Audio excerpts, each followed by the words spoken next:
Recibió como herencia lo que todos llamaban la tierra maldita, una sentencia de miseria y olvido. Poco sabía él que en aquel suelo despreciado se escondía el secreto que no solo lo convertiría en un rey, sino que pondría fin a un siglo de guerra. Si las historias sobre el poder de la resiliencia resuenan contigo, suscríbete al canal para que continuemos este viaje juntos. El aire dentro de la cueva era frío y húmedo, un brutal contraste con el sol inclemente del desierto de Sonora que castigaba la entrada. Isidro Nare, agachado detrás de una formación rocosa, sentía cada latido de su corazón resonar contra las paredes de piedra. Afuera, las siluetas de 5 hombres armados se recortaban contra la luz cegadora, sus voces cargadas de amenazas e impaciencia. No gritaban, pero hablaban con la arrogancia de quien se sabe superior, de quien cree que la fuerza es un derecho. Isidro sostenía un rifle viejo, la madera gastada y lisa bajo sus dedos. No temblaba. El miedo, un compañero constante durante toda su vida, se había transformado en una calma gélida. Detrás de él, el suave sonido del agua burbujeando del manantial era el único ruido que importaba. Una melodía de vida que juró proteger con la suya propia. «Es la última vez, mestizo». La voz de uno de los hombres, más áspera que las otras, cortó el silencio. «Sal de ahí y nadie saldrá herido. Esta tierra y todo lo que hay en ella le pertenece a don Ricardo Vargas». Isidro permaneció inmóvil, sus ojos fijos en la rendija de luz. No respondió. Años de silencio forzado le habían enseñado que las palabras a menudo solo servían para revelar debilidades. Su respuesta fue una acción. Con un movimiento lento y deliberado, levantó el rifle, el sonido metálico del martillo, al ser amartillado, resonando por la cámara de piedra como una sentencia. En ese instante, no era el paria, el hombre sin pueblo, el heredero de una tierra estéril. Era el guardián de un secreto, la última línea de defensa entre la codicia, supervivencia. Y en aquel suelo, que todos llamaban maldito, finalmente había encontrado su lugar en el mundo. El sonido del rifle al ser amartillado fue la única respuesta que necesitaban. Afuera, el silencio se alargó, pesado y tenso. Luego, una risa baja y despectiva. «¿Crees que puedes con nosotros, perrito?», se burló la misma voz áspera. Uno de los pistoleros, más joven y ansioso por demostrar su valía, dio un paso al frente, levantando la pistola para disparar hacia la oscuridad de la entrada de la cueva, pero nunca tuvo la oportunidad. El disparo de Isidro fue un trueno seco que rasgó el aire. La bala no alcanzó al hombre. En su lugar, le arrancó la cantimplora de la cintura con una precisión quirúrgica, haciéndola girar en el aire antes de caer con un golpe sordo en la arena, el agua preciosa derramándose al instante. Los hombres se tiraron al suelo, la conmoción pintada en sus rostros. El mensaje era claro. El próximo tiro no fallaría. Adentro, Isidro recargó el rifle con la calma de un hombre que ya lo había perdido todo y por lo tanto no tenía nada que temer.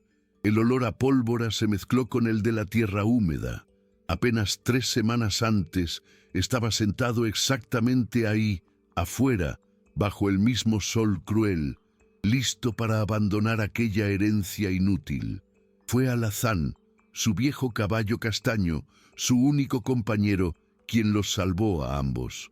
El animal, casi muerto de sed, comenzó a escarbar frenéticamente con las patas delanteras en la base de una pared rocosa que parecía impenetrable.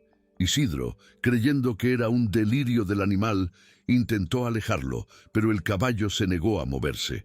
Con la última gota de esperanza, Isidro usó su pico en el lugar indicado por el animal y, para su asombro, las rocas cedieron, revelando la grieta oscura y el sonido milagroso del agua. Aquella cueva no era solo un refugio, era una promesa. Era la prueba de que hasta la tierra más maldita guardaba un milagro para aquellos que se negaban a rendirse. El silencio de afuera era más elocuente que cualquier grito. Isidro escuchó el sonido de pies arrastrándose en la arena, un murmullo apresurado y bajo. El líder de los pistoleros, un hombre mayor con una cicatriz que le partía la ceja, se levantó lentamente, limpiándose el polvo de la ropa con una dignidad forzada. No miró al joven cuya cantimplora yacía perforada, sino a la oscuridad de la cueva. «Esto todavía no termina», dijo, con la voz controlada, pero vibrando de ira contenida. «Don Ricardo no es hombre de ser desafiado. Tendrá esta tierra, aunque tenga que empaparla con tu sangre». Sin esperar respuesta, les hizo un gesto a los otros y retrocedieron, arrastrando a su compañero humillado, sus pasos desapareciendo en el vasto silencio del desierto. Isidro solo bajó el rifle cuando el sol comenzó a hundirse en el horizonte, pintando el cielo con tonos de naranja y púrpura. El peligro inmediato había pasado, pero una sombra mucho más grande se proyectaba ahora sobre él. Don Ricardo Vargas no era un bandido cualquiera. Era el dueño del valle, un hombre cuya riqueza se había construido sobre la intimidación y la desgracia ajena. Isidro caminó hasta el fondo de la cueva, donde Alazán bebía tranquilamente del manantial, indiferente a la violencia de los hombres. Acarició el cuello del caballo, el pelo áspero familiar bajo sus dedos. Mirando el agua límpida que parecía contener la luz de las estrellas que comenzaban a surgir, comprendió. Aquello ya no se trataba de sobrevivir, se trataba de luchar por algo que valía más que su propia vida. La herencia de su padre no era la tierra estéril de afuera, sino aquella fuente de vida escondida. Y él se convertiría en la roca a su alrededor, inquebrantable.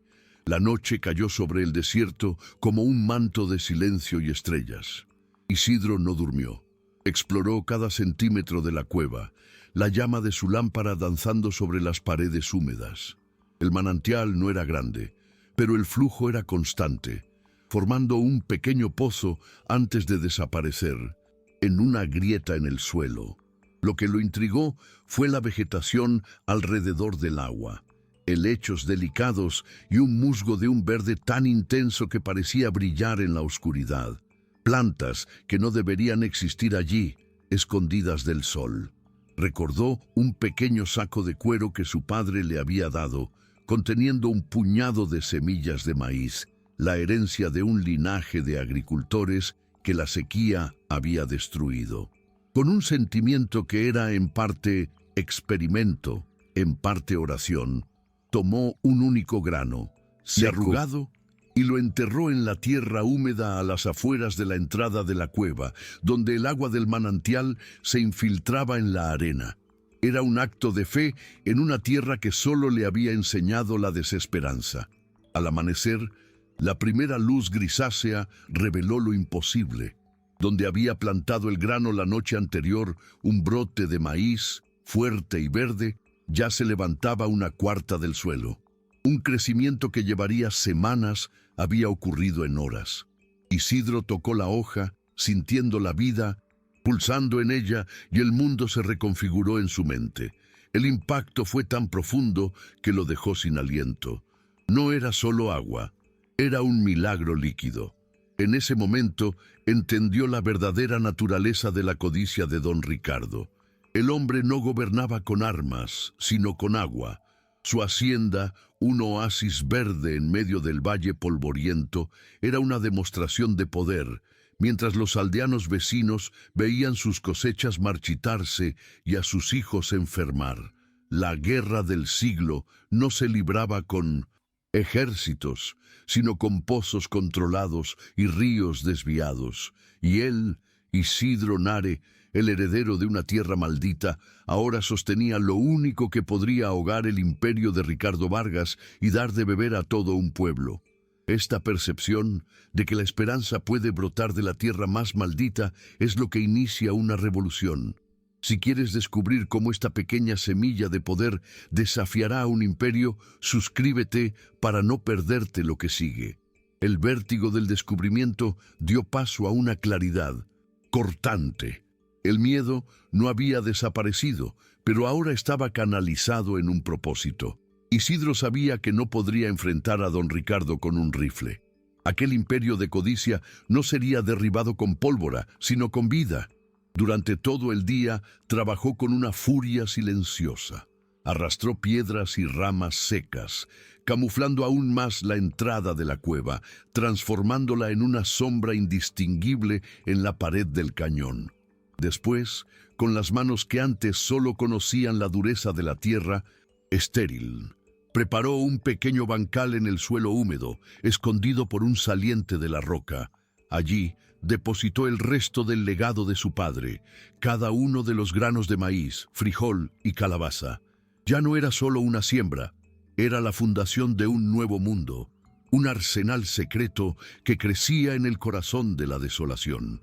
A decenas de kilómetros de allí, en la terraza de su opulenta hacienda, don Ricardo Vargas podaba delicadamente un rosal importado. El agua de su fuente privada murmuraba al fondo, un sonido obsceno en medio de la sequedad del valle. El capataz, con la cicatriz en la ceja, estaba frente a él, con la cabeza gacha, relatando el fracaso. Vargas no levantó la vista de su rosa. Cuando el hombre terminó, se instaló un pesado silencio, roto solo por el clic metálico de las tijeras de podar. Entonces, dijo Vargas, con voz suave y peligrosa, un perro sarnoso en una madriguera inútil se niega a entregar su hueso. Finalmente miró al capataz, y sus ojos eran fríos como piedras de 1900. Río, no lo maten, todavía no. Quiero que vea sus esperanzas secarse antes que él. Rodeen el perímetro. Nadie entra, nadie sale. La sed es una maestra más paciente que una bala. Los días se transformaron en una semana, y el cerco de don Ricardo se convirtió en una rutina monótona para sus hombres. Montaron un campamento a una distancia segura, turnándose bajo el sol abrasador, observando la entrada silenciosa de la cueva, esperando una señal de rendición. Pocos sabían ellos que, del otro lado de la roca, un mundo nacía. La pequeña huerta de Isidro ya no era un bancal, era una selva en miniatura. Las plantas de maíz, altas y robustas, ya mostraban los primeros elotes. Las enredaderas de frijol se aferraban a las paredes de la cueva y las calabazas engordaban sobre la tierra húmeda, sus tonos naranjas contrastando con el verde vibrante. Isidro cosechó el primer elote, lo asó sobre una pequeña fogata sin humo y lo compartió con alazán, mientras los hombres de Vargas pasaban hambre de minas de bœuf, aburrimiento y sed de propósito. Isidro se daba un festín con la prueba viva de que la paciencia de Vargas sería su propia ruina. Fue en la segunda semana que la naturaleza del juego cambió. Desde su puesto de observación, una grieta en la roca sobre la cueva, Isidro vio una figura solitaria acercándose en el crepúsculo. Era una mujer de la aldea cercana, delgada y encorvada por el peso de un cántaro vacío. Los guardias de Vargas la interceptaron con brutalidad casual. Isidro aguzó el oído y las palabras de ella llegaron hasta él, llevadas por el viento seco. «Por favor, mi hijo arde en fiebre. El agua del pozo está salobre, solo empeora las cosas». La respuesta fue una carcajada. «Las órdenes de don Ricardo son claras. Nadie se acerca. Vuelve a tu aldea y reza por lluvia». La mujer cayó de rodillas, el sonido de su llanto un corte fino en el silencio del desierto. En ese momento, el corazón de Isidro, que se había vuelto tan duro como las rocas a su alrededor, se partió. Su fortaleza secreta de repente pareció una prisión egoísta. Tenía un océano de vida a sus pies, mientras a pocos metros de allí un niño moría de sed. La decisión fue tomada en el silencio que siguió al llanto de la mujer. El agua y la vida que brotaban en aquella cueva no eran solo suyas. Eran la respuesta del desierto a la tiranía de un hombre. Esperó hasta que la luna se escondiera detrás de las crestas de las montañas, sumergiendo el paisaje en una oscuridad casi total.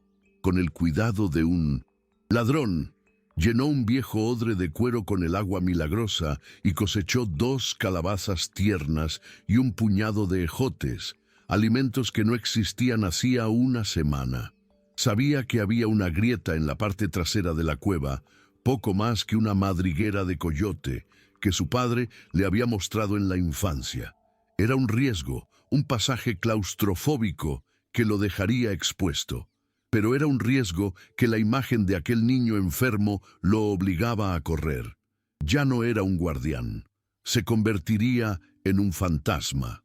Moviéndose como una sombra, Isidro rodeó el campamento de los guardias, usando cada roca y cada duna como cobertura. Sus pies descalzos no hacían ruido en la arena fría de la noche. Conocía aquel terreno como la palma de su mano callosa. La aldea era un cúmulo de siluetas tristes contra el cielo estrellado, un lugar donde la esperanza se había secado junto con los pozos. Guiado por la memoria del camino que la mujer había tomado, encontró su choza de adobe, la única con la rendija de la puerta, aún emanando una débil luz de vela. Dejó el odre y las verduras en el umbral, un regalo anónimo del desierto. No tocó, simplemente se alejó, desapareciendo de nuevo en la oscuridad, dejando atrás la primera gota de una inundación de esperanza que estaba por venir. No lo sabía, pero esa noche la leyenda del manantial fantasma había nacido. Elena, la madre del niño enfermo, abrió la puerta al amanecer, esperando encontrar solo el polvo y la desesperación de siempre. Lo que encontró la hizo caer de rodillas.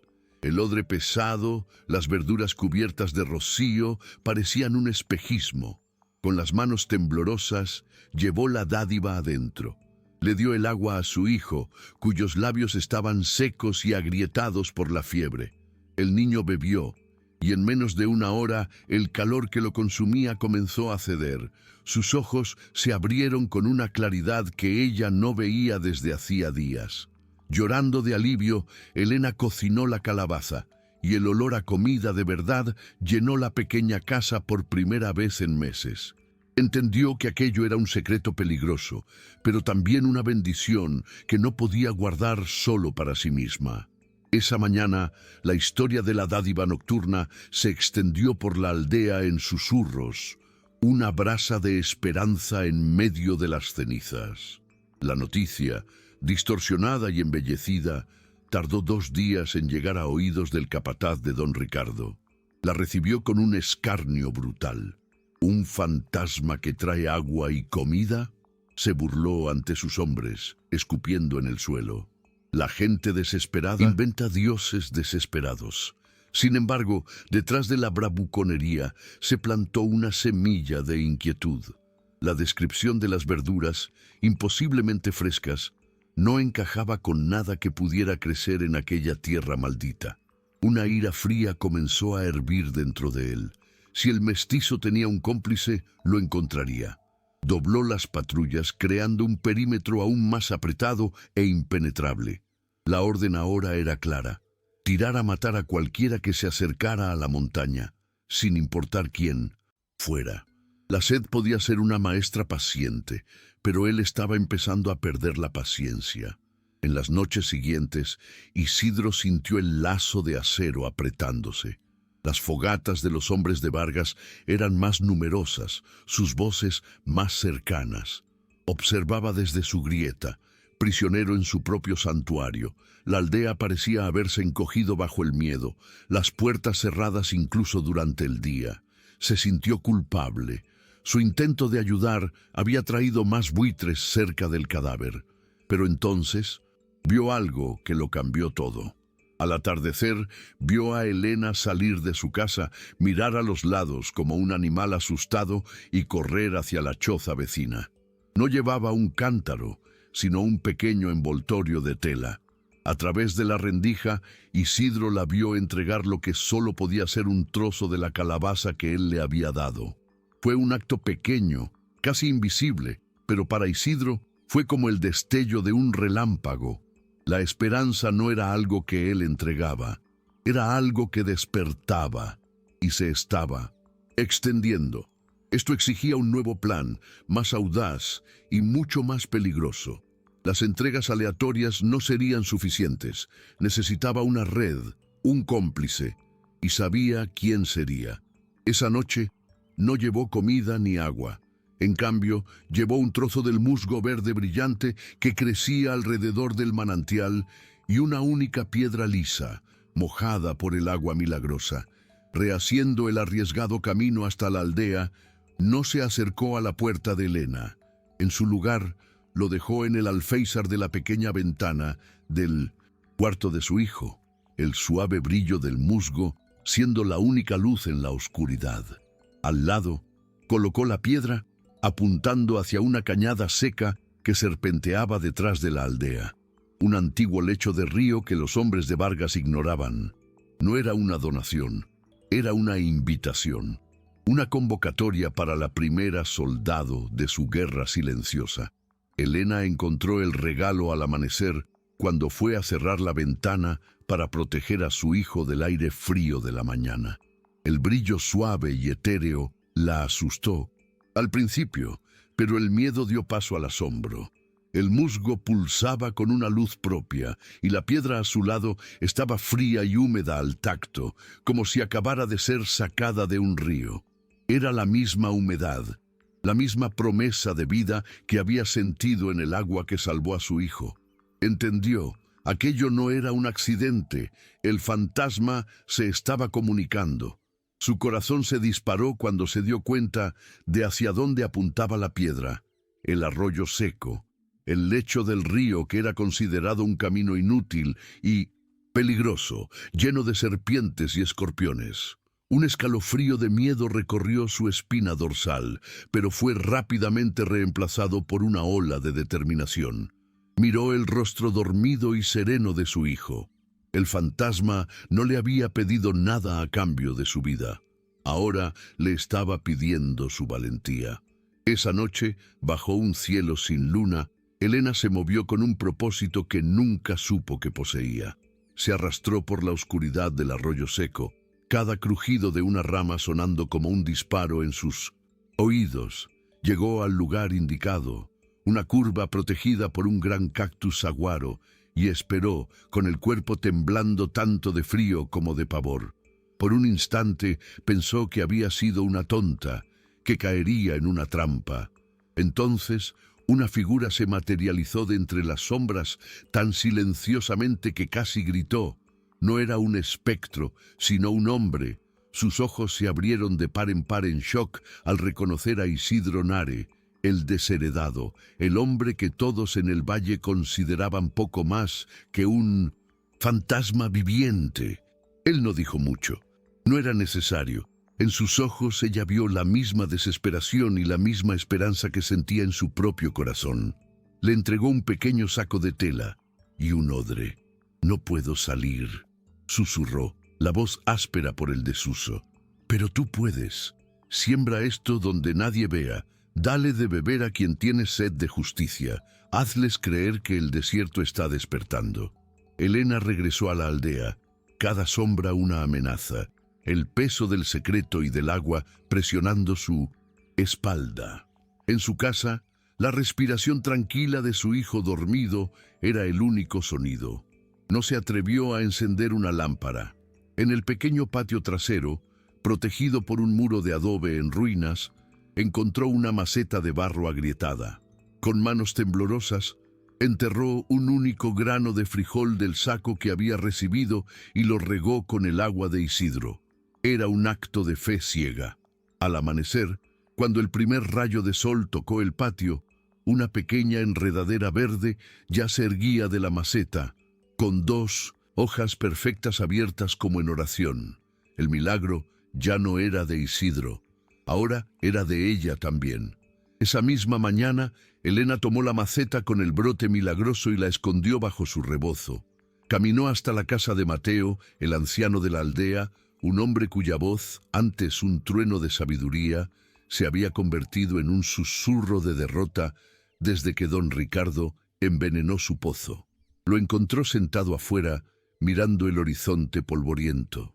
Sin una palabra, Le mostró la planta. Los viejos ojos de Mateo se abrieron de par en par, primero con incredulidad, luego con una luz que no se había visto allí en años. Elena se inclinó y susurró las palabras que Isidro le había dicho. El desierto está despertando. Le ofreció un trago de agua de su propio cántaro, ahora mezclada con el agua del manantial. No era solo agua lo que le daba, era el permiso para tener esperanza de nuevo. Mateo tomó la maceta con manos que temblaban, no de vejez, sino de una emoción olvidada hace mucho tiempo. Tocó la hoja verde, sintiendo la vida inexplicable pulsar en ella. Sus ojos se llenaron de lágrimas, pero no de tristeza. Miró a Elena, y por primera vez en una década, la niebla de la derrota se disipó de su mirada. La leyenda de la abuela, susurró, con la voz ronca. Ella decía que la tierra nunca muere, solo duerme, y que un día la sed del pueblo la despertaría. Se levantó, la columna antes encorvada, ahora extrañamente erguida. Esto es más que agua, niña, es poder. Y el poder, demasiado si se revela, es solo una forma más rápida de morir. Don Ricardo no puede saberlo, nadie puede. Todavía no. La noche se convirtió en su aliada.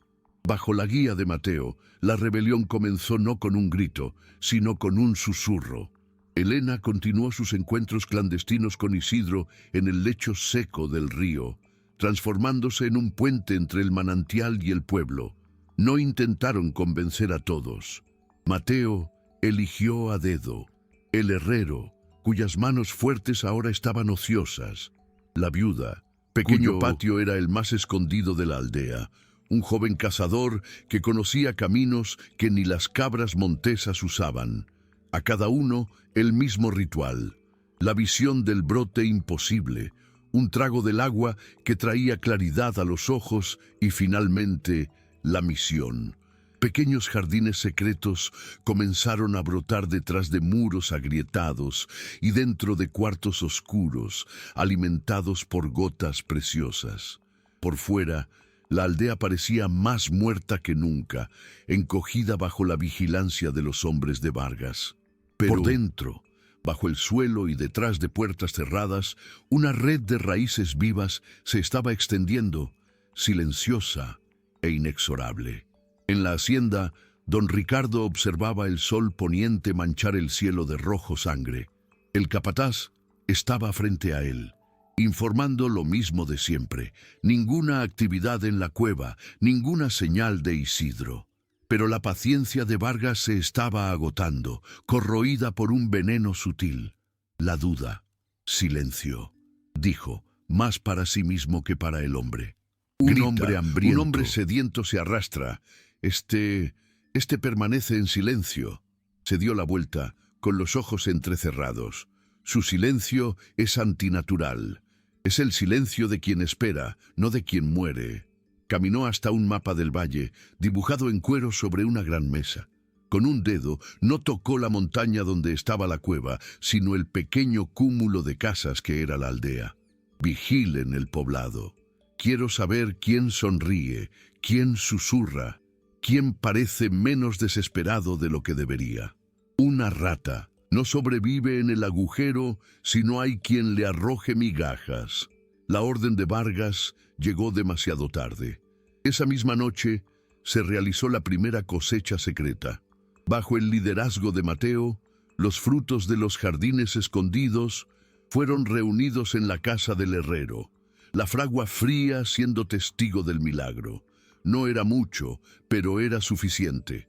Elotes aún calientes del sol del día, calabazas del tamaño de puños cerrados, ejotes verdes que crujían al tacto. El joven cazador, moviéndose con la agilidad de un espíritu nocturno, se convirtió en el distribuidor. No tocaba las puertas. Dejaba pequeños envoltorios de tela en los umbrales de las casas más necesitadas, donde el hambre era una presencia constante. Al amanecer, la aldea despertó no a la desesperación de siempre, sino a la silenciosa confusión de la esperanza. La comida simplemente apareció, anónima, un regalo de la tierra que creían muerta. El manantial fantasma ya no era una persona, era un sentimiento compartido, un pacto secreto sellado con el sabor del pan de maíz. La presencia de los hombres de Vargas en la aldea fue como un viento helado que apaga una vela. Ya no eran guardias lejanos, sino ocupantes. Patrullaban las callejuelas polvorientas, sus miradas escudriñando cada rostro, cada ventana. La alegría silenciosa de la cosecha secreta dio paso a un miedo denso y palpable. Pero era un miedo diferente. Antes era el miedo de la resignación, ahora era el miedo de perder algo precioso. Bajo las instrucciones de Mateo, los aldeanos interpretaron sus papeles a la perfección. Encorvaron la espalda un poco más, bajaron la vista con más rapidez, agradecieron con voces huecas cualquier migaja de desprecio que se les arrojara. Los susurros sobre el manantial fantasma se intensificaron. Ahora una cortina de humo deliberada, una historia contada en voz alta para que los oídos equivocados la escucharan y la descartaran como superstición de gente ignorante. Los informes que llegaban a don Ricardo eran un rompecabezas de contradicciones. Sus hombres hablaban de un poblado más sumiso que nunca, pero también de una extraña falta de desesperación absoluta. Nadie moría, nadie suplicaba abiertamente. Hablaban de fantasmas y milagros nocturnos. Vargas aplastó una rosa muerta en su puño, las espinas clavándose en su palma. Fantasmas, siseó a la noche. Entendía que la superstición era el refugio de la esperanza, y la esperanza era una mala hierba que necesitaba ser arrancada de raíz, de forma visible y brutal. Convocó a su capataz. Mañana, al mediodía, lleva un barril de nuestra agua al centro de la plaza. Diles que es un regalo de mi generosidad, pero solo tendrá derecho a un vaso quien escupa en el nombre del manantial fantasma y me jure lealtad. Quiero ver su sed luchar contra su fe. El sol del mediodía era un martillo sobre la plaza de la aldea. Los aldeanos se reunieron, no por voluntad propia, sino empujados por la sed y la intimidación.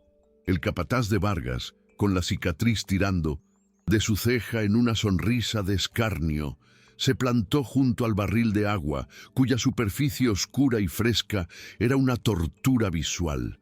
La oferta fue gritada para que todos la oyeran. Cada palabra, una piedra arrojada contra la frágil muralla de su dignidad. Sus ojos recorrieron a la multitud y se posaron en un viejo agricultor cuya piel se asemejaba al suelo agrietado bajo sus pies. «Vamos, abuelo», se burló el capataz. «Una palabra contra un fantasma por un trago de vida. ¿Qué me dices?» El viejo se encontró con la mirada del capataz.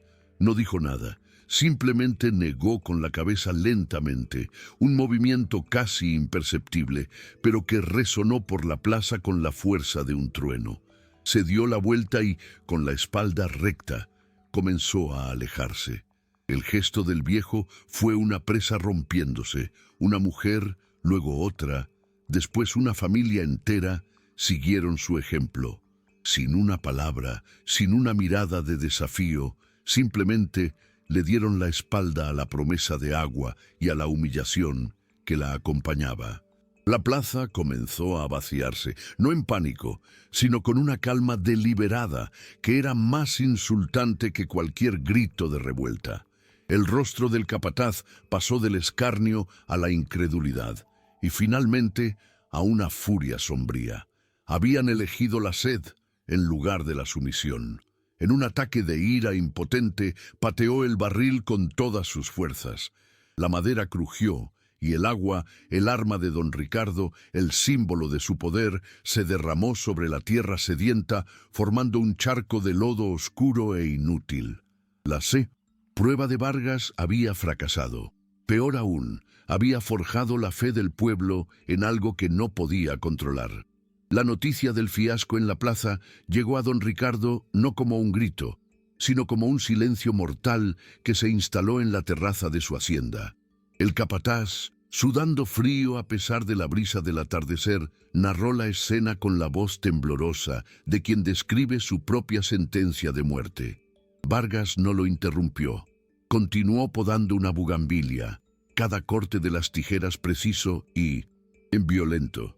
Cuando el capataz se cayó, Vargas terminó de cortar una rama, la dejó caer al suelo y se giró lentamente. No había furia en su rostro, sino algo mucho peor, una claridad helada, la calma de una serpiente antes de atacar.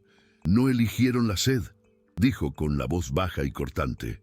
«Eligieron un dios. Pues bien, voy a arrancar a ese dios de la tierra y a mostrarles que sangra como cualquier otro hombre». Miró hacia el horizonte, en dirección a la montaña de Isidro. Se acabó la paciencia. «Reúne a todos los hombres, lleven dinamita.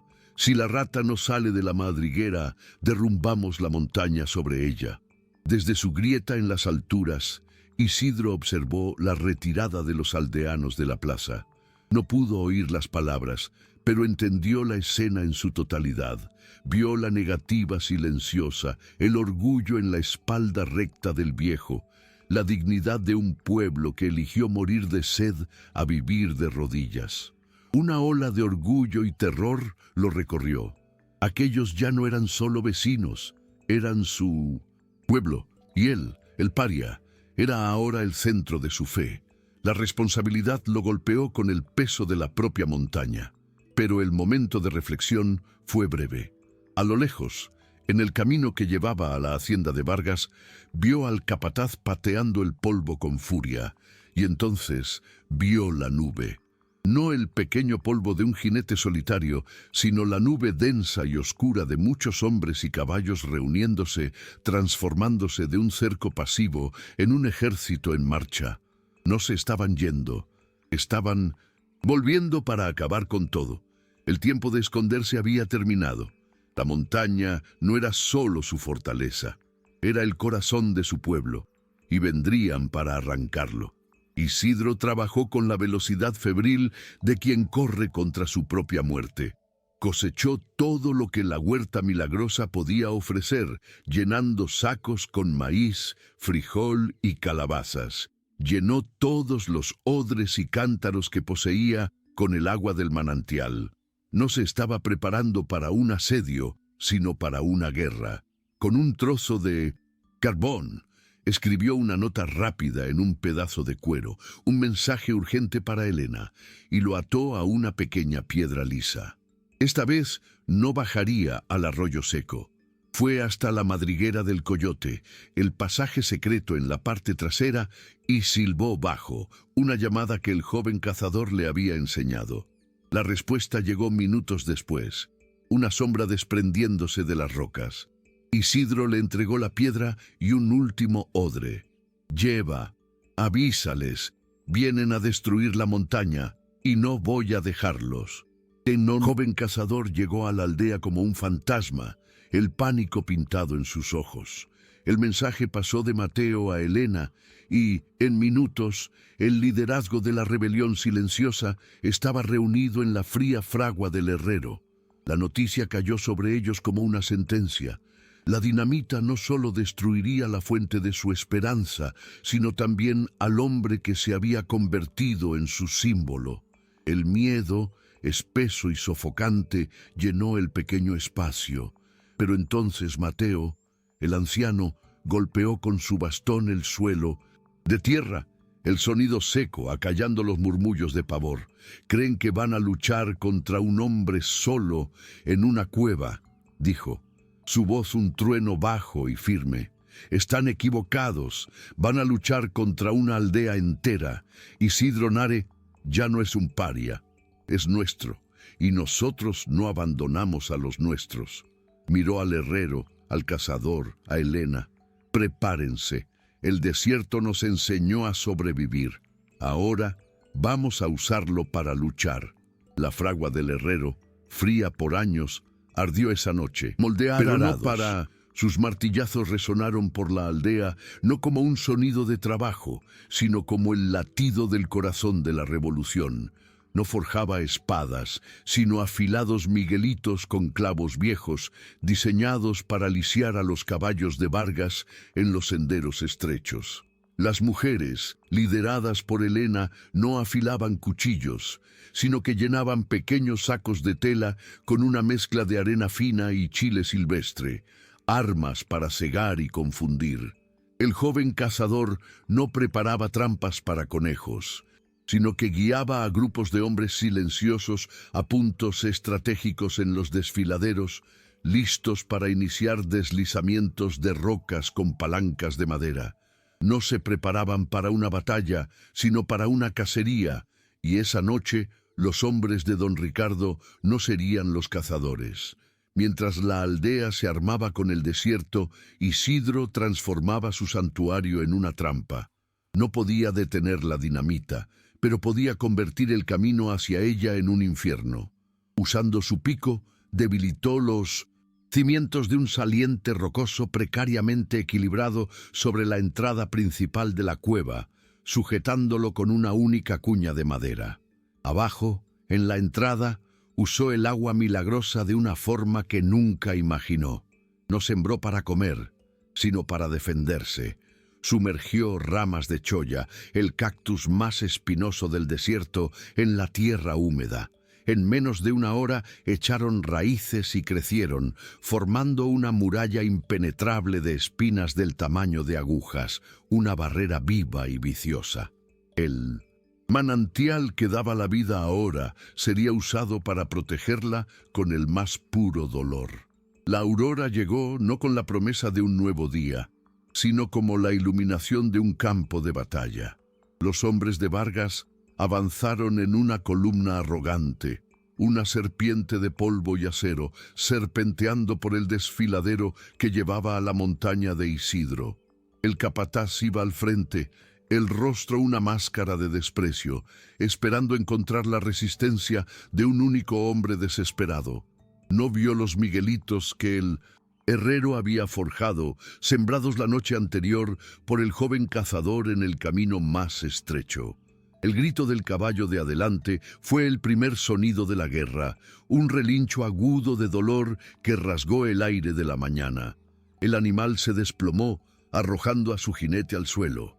Lo que siguió fue una carnicería de cascos y metal, con más caballos cayendo, la vanguardia de la columna transformándose en una trampa mortal de pánico y confusión. El caos fue la señal. Antes de que los hombres pudieran recuperarse, un rugido sordo resonó desde las paredes del cañón. Sobre ellos, la trampa del cazador fue activada. Una avalancha de rocas y grava se derrumbó, no para aplastarlos, sino para bloquear el paso, aislando al grupo de enfrente del resto de la fuerza. Desde las rocas, figuras que antes eran solo sombras surgieron como espectros de venganza. Las mujeres lanzaron sus sacos de chile y arena y el aire se llenó de una niebla cegadora que quemaba los ojos y los pulmones.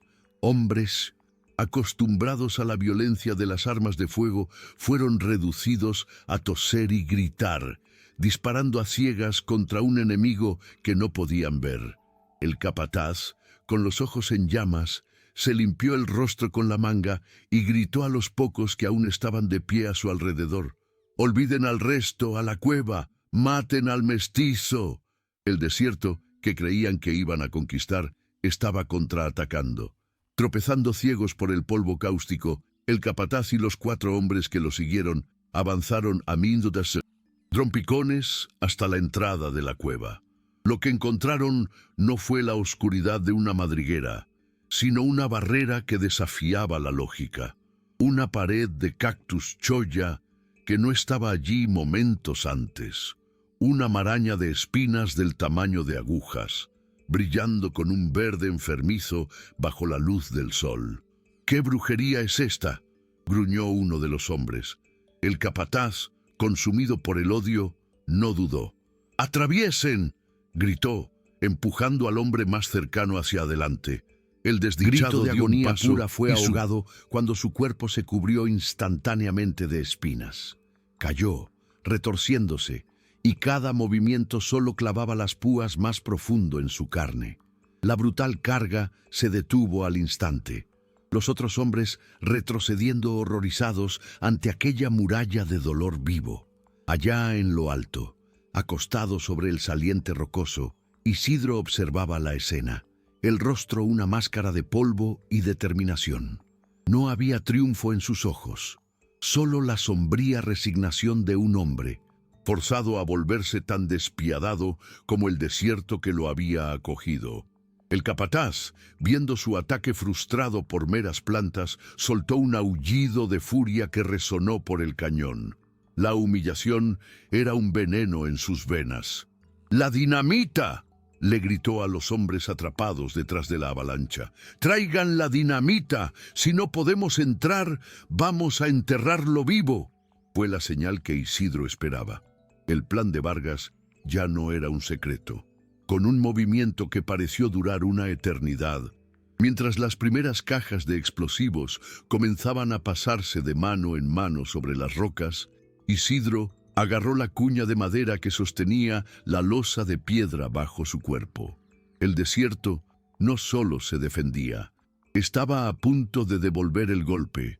La valentía de quien finalmente contraataca es lo que define una leyenda. Si quieres ver a la montaña devolver el golpe y ser testigo del clímax de esta batalla, suscríbete para no perderte lo que sucederá a continuación. Gracias por acompañarnos en este viaje.